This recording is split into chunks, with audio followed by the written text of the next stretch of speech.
Salve fiel, salve galera do Timão. É o seguinte, você acredita que o Corinthians possa reverter esse placar aí da Libertadores? Porra, 3-0 dá pra reverter, você acredita? Pô, acreditar no Corinthians eu até acredito, mas que com esse futebol apresentado, parceiro, sei não. Comenta aí, tem esperança?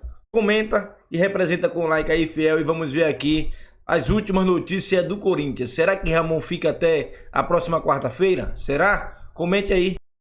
Falou que não acabou não, mano. Em 12 vezes que o Corinthians perdeu na ida, só reverteu uma vez. E o jogo foi 3-2. Já era. Mas é que tá, vamos lá, vamos por partes aí. Tem tudo pra acontecer já no domingo, o pré-milagre, tá? E depois do terceiro dia, o Corinthians ressuscitar. Então o negócio é o seguinte, vamos lá. Falando do jogo de ontem, é até difícil por onde começar, diante de tudo que aconteceu. Vai pra lá o Bambi. Daí. O negócio é o seguinte, quando você toma um amasso do jeito que foi, cara, não adianta você tentar buscar um único motivo pra tentar justificar o porquê aconteceu isso. E muitas vezes, quando a gente fala que, mesmo dentro da melhor campanha do Campeonato Paulista, que o Corinthians ele tinha erros e tudo mais, aí começam os corneteiros aí, os Nutelinha da internet, você só reclama, não sei o quê. O Campeonato Paulista, gente, ele não serve pra mostrar que você tá bem quando você tá indo bem, mas ele serve pra mostrar que você tá indo mal, principalmente em jogos grandes. São jogos que você tá sendo testado. E todo clássico que são os jogos grandes que o Corinthians fez durante o Campeonato Paulista, ele foi mal.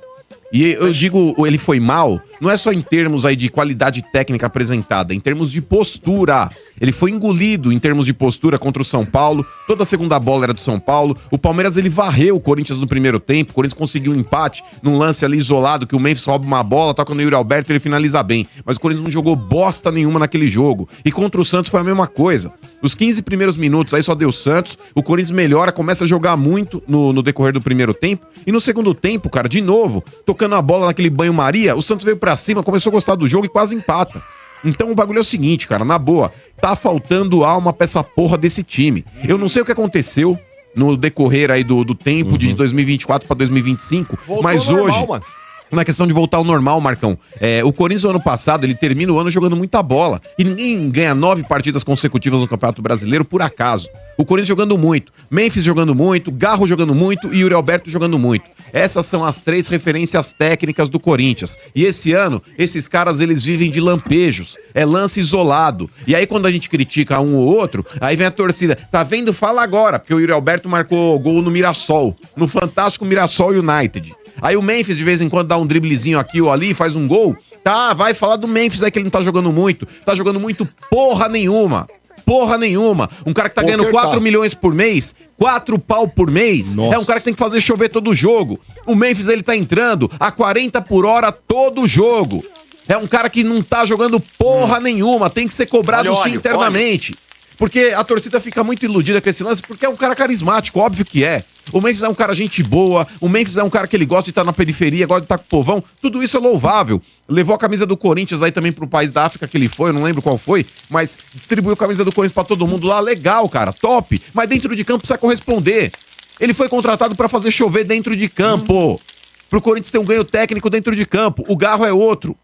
O Garro é outro que em 2025 ainda não pisou em campo. Eu entendo todo o processo que ele teve de recuperação física, recuperação psicológica por causa do acidente. É um cara que tá tardiamente voltando comparado ao restante do elenco. Ele ficou praticamente um mês offline enquanto o elenco já tava treinando e tudo mais. Mas é um cara que precisa mostrar o porquê ele tá lá também.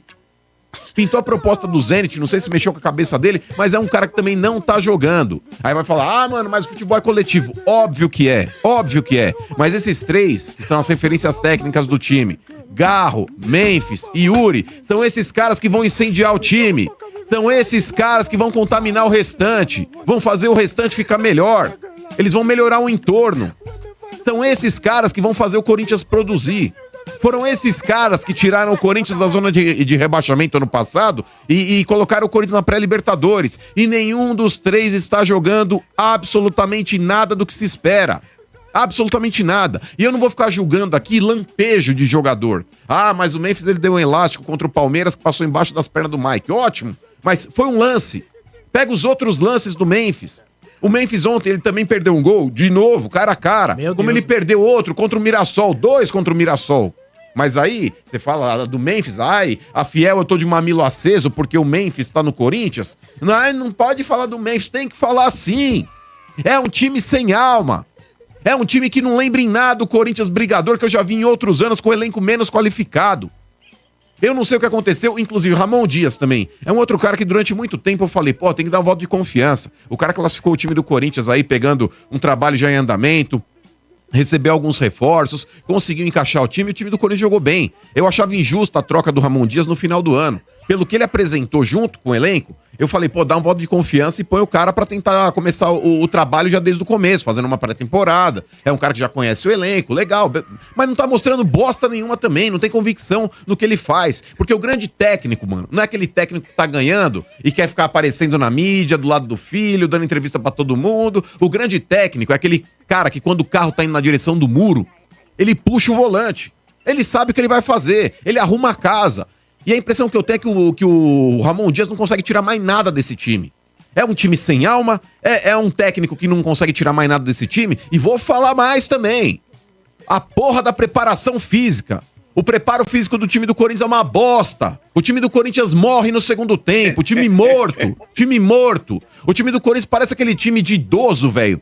Aquele idoso fumante ainda. Fumante. Sabe? Que não aguenta correr 2 tempos, velho. Tá ligado? O RG. Não, mas é que tá, velho. É aquele pulmão escuro, velho. Tá ligado? Tipo, e cara que tá jogando mascando fumo. É esse o preparo físico de bosta que o time do Corinthians tem. É ridículo, é tosco, é vergonhoso. O Corinthians, ele sempre é amassado no segundo tempo por qualquer adversário. Inclusive time pequeno do interior de São Paulo. Quando as pessoas falam, o Corinthians sentou no resultado. Não é que sentou propositalmente, não. O time morreu fisicamente. Morreu porque corre errado. Corre errado e tá mal fisicamente. Então isso precisa ser exposto, isso precisa ser cobrado. É reversível o placar? É difícil, mas no futebol a gente já viu inúmeras coisas acontecerem. E cara, pelo menos um gol, né? Não acho que é impossível, Mota. Por exemplo, mas o Corinthians ele vai ter que jogar, Lele, um futebol que ele não apresentou em 2025. Ele não apresentou o futebol que vai precisar apresentar na quarta-feira em 2025. Então o negócio é o seguinte, dá pra reverter? Dá pra reverter. Só que esses caras precisam ter vergonha na cara e entender onde eles estão jogando. Não pode entrar com esse sangue doce em Libertadores, não. Libertadores você não entra pra empatar jogo fora de casa. Libertadores você propõe o jogo fora de casa também, porque é uma postura de merda que o Corinthians teve ontem, custou caro pra cacete. E pode ter comprometido a classificação. O Corinthians ele vai precisar de um milagre quarta-feira em Itaquera pra poder avançar. E repito, jogar um futebol que não jogou ainda no ano.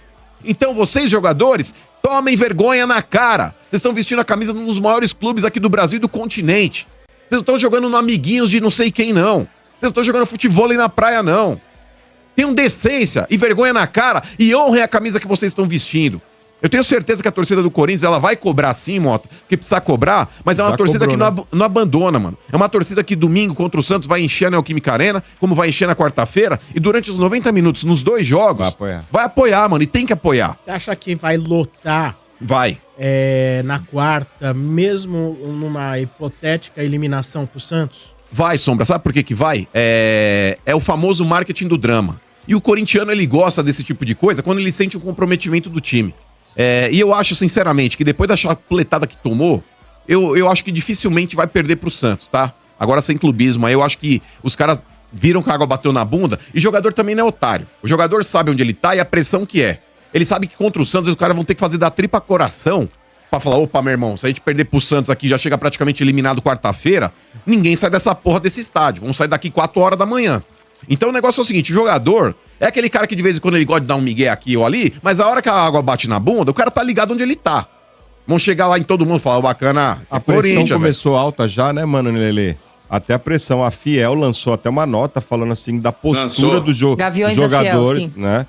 Da postura dos jogadores, que era inadmissível isso, né? A postura que os jogadores tiveram lá, né? Aliás, o tom todo foi todo esse, né? O Romero falou sobre isso também, né? O Maicon falou que foi uma vergonha o que eles fizeram lá. O Maicon falou que foi apresentado. O Hugo Souza também falou que foi um absurdo o que eles fizeram lá. Eu acho que eles mas têm também consciência... só faltava sair de um jogo desse e falar que foi legal. E falar que tá tudo não, bem. Mas, por né? exemplo, que... o técnico de vocês, o Dias, não falou bem assim, que foi uma vergonha, né, mano?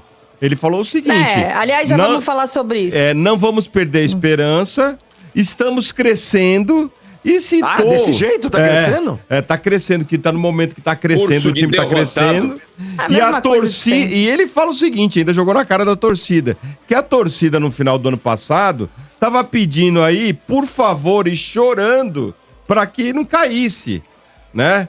E nós estamos na Libertadores. Foi palavras do técnico, né? Ele quis dizer o seguinte, ó, não era isso que vocês queriam? A gente tá lá, o time tá crescendo, o time tá evoluindo, né? Ele e só pra concluir aí, e a Lelê, gostaria da Lelê, que tem fontes boas também, mano. Tem um papo aí rolando que quebrou o pau lá, hein? O Memphis com o Gustavo Henrique, é verdade? Eu vou falar sobre isso já. Eu ia falar, mas a fonte não é muito boa. Então... então, eu nem vou citar essa fonte, mas eu vou citar outras coisas, porque eu tenho contatos meus, né, que estavam lá no Equador, inclusive. Então. O Ciro tava lá, o Kelvin tava lá, acompanharam tudo, estavam inclusive no mesmo hotel do time e acompanharam, né, esse pós-vexame aí do Corinthians mais uma vez em Libertadores. Só que assim, essa fala aí do Ramon, primeiro que a gente tem que repudiar completamente, né, porque a gente já vem falando há muito tempo que não tava legal. Que 2025, apesar de alguns resultados que mascararam o futebol medíocre, né? Apesar de alguns resultados, tinha que melhorar. Jogadores que tinham que se reapresentar para 2025 porque não tinham se reapresentado ainda. Então, a gente já vem falando faz um tempo aqui. Aí como é que o senhor Ramon Dias vai para a coletiva e me fala, vocês da imprensa, a primeira derrota que tivemos agora, que essa foi a primeira derrota, vocês querem falar. Não, a gente não tá falando só na derrota. Pelo menos eu posso falar por mim, que eu não respondo pelos outros. O Mano vai falar por ele, que ele não responde pelos outros. O De Paula também. E já tem alguns jogos que a gente tá falando aqui. Que a gente tá baixando nota, que a gente tá, né? E claro, sempre tem o torcedor que é mais otimista e que não aceita críticas muitas vezes, que acha que é a gente que tá cornetando isso, aquilo. Mas, gente... Vocês acham que se a gente não pudesse estar aqui só aplaudindo, só comemorando, a gente não ia estar? Só que ser torcedor não é isso. Você tem que analisar a realidade, você tem que falar do que está acontecendo em campo. E muitas vezes, e nos últimos jogos principalmente, o Corinthians venceu, mas não convenceu.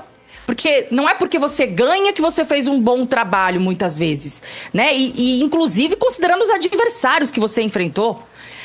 Contra a Universidade Central, que com todo o respeito do mundo, mas era um time praticamente amador.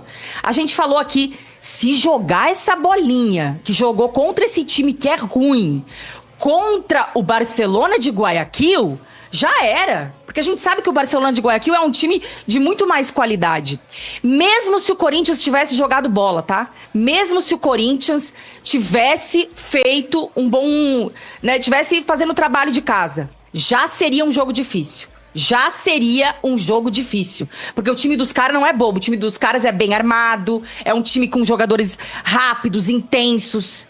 Então já seria difícil. Aí eles não entraram em campo. Não, assim, parece que não corriam, parece que não tinha vontade, não se aproximavam em campo. Foi ridículo. Ridículo. Parecia um time sub-15. No segundo tempo, então...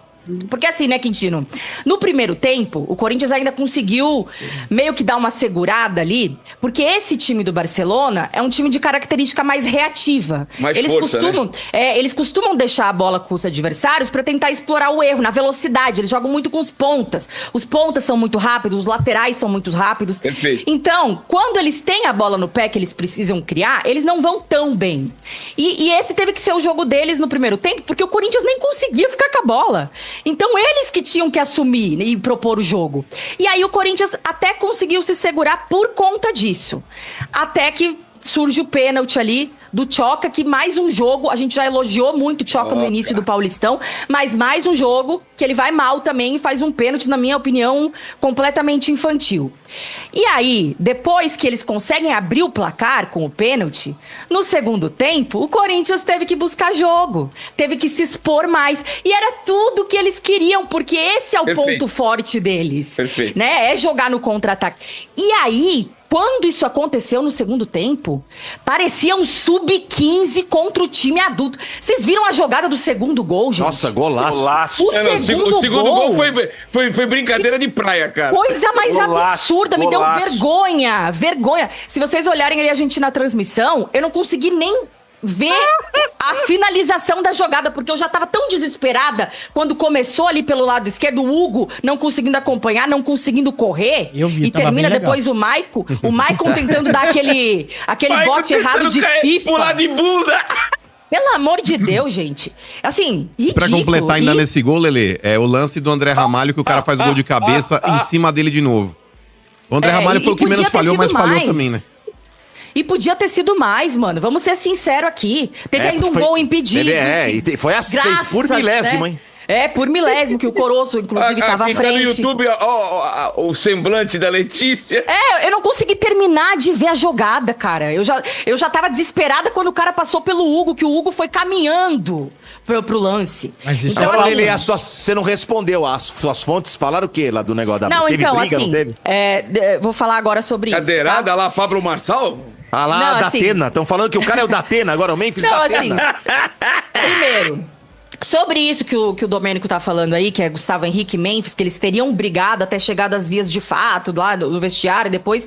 Isso eu não tenho uma fonte que eu confie confiável pra eu chegar aqui e afirmar, tá? Porque as fontes aí, a gente sabe, né, que muitas vezes não são confiáveis. Tem no Fantástico 3 vezes preso. A gente tem que cuidar. Agora, eu tenho amigos e colegas de trabalho que estavam lá no Equador e que estavam no mesmo hotel. E o que eles falaram, Letícia? Eu vou acreditar neles. E é o que eu acredito e por isso que eu vou falar aqui. Elenco bunda mole. Assim, porque vou criticar o Ramon Dias como já critiquei? Vou, porque também a coletiva dele foi... E assim... Até agora, realmente não tinha motivos pra demitir o Ramon Dias e o Emiliano, né? Pelo que vinha acontecendo. Então não adianta também o povo que tava pedindo a cabeça deles chegar aqui, agora eu quero ver, Nana. Porque até agora, gente, a reta final do ano passado e você começar o Paulistão com uma campanha líder de geral, você não tinha como chegar e demitir o técnico. Desculpa, mas não tinha. Agora, quando começa a reta decisiva, que é onde o vamos ver mesmo, né? Agora, mata-mata de Paulista e Libertadores, aí você vai cobrar sim, e eu acho que a postura do Ramon, ela tem que ser diferente do que tá tendo, porque já tá enchendo o saco. Então, se chegar e perder no Paulista e cair fora da Libertadores, tô nem aí pra Ramon Dias, por mim pode mandar embora, não tô nem aí. Só que a questão é, eu não quero que essa demissão de Ramon Dias mascare a cobrança em cima do elenco. Porque esses caras têm que ser cobrados. Porque muitas vezes a gente esquece, né? Deixa um pouco de lado a crítica ao elenco pra crucificar só o treinador. Isso não pode acontecer. Isso é verdade, Lelê. Isso é verdade. Isso me fez lembrar o quê? Vitor Pereira. Você lembra quando o Vitor Pereira pegava no pé dos caras lá do Fagner, do Cássio, do Fábio Santos, todo mundo do Roger Guedes? Porque os caras estavam sem sangue, sem vontade. Tá acontecendo agora. Tá acontecendo a mesma coisa agora. O time do Corinthians hoje é um time sem alma. É um time sem coração. Nesse elenco atual do Corinthians só tem um cara que se entrega a todo tempo e dá o sangue. 2. Romero e o Martínez. Tirou os dois, é tudo jogador de sangue doce. Se eu tiver errado, comente aí. Dê a sua opinião aí. Espero que passe contra o Santos. E eu ainda tenho um fio de esperança na Libertadores. E caso caia, mano, manda logo embora o Ramon Dias e a Fiel também, a Gaviões, está na hora de fazer uma visitinha também, hein? Tá na hora de fazer uma visita. Igual antigamente. Comenta aí